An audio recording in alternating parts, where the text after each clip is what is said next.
posibilidad na si VP Sara ay lumabag dito po sa anti-terror law.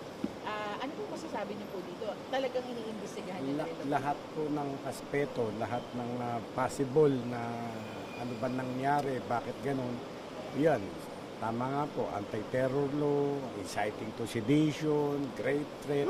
Tinitignan po namin, hindi pa namin sinasabi na ito ang mga cases na ipapile namin. But pinag-aaralan pa po namin maigi. Sir, bakit po anti-terror? Yan nga po, pinag-aaralan namin mabuti kung bakit papasok doon. Kasi maraming clamor na kung ano-anong ipapile na cases.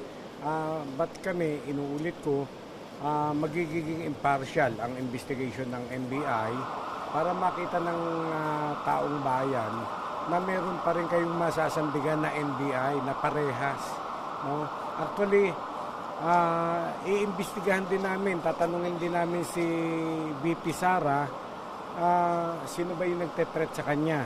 Meron ba talaga siyang threat? Tutulungan din namin siya. Kasama po yan sa mandato namin.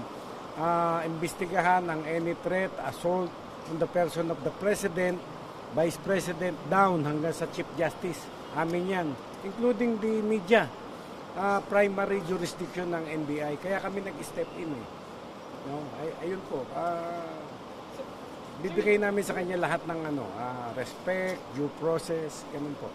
Sir, doon sa subpoena sinabi, sa mismong opisina pa ninyo, mangyayari yung pagtatanong sa kanya, pag-iimbestiga.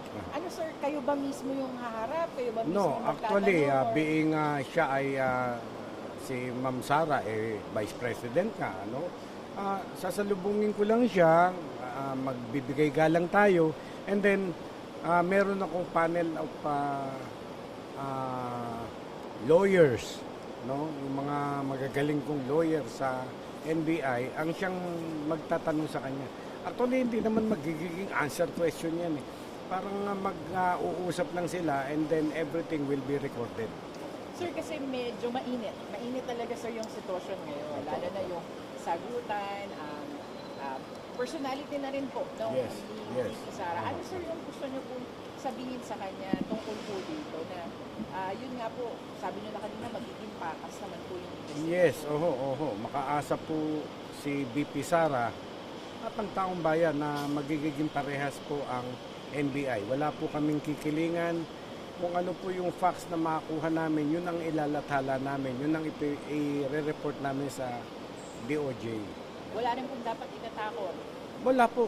At ang mamamayan natin, maging kalmado kayo. Huwag muna kayong mataranta, under control pa ang ating situation.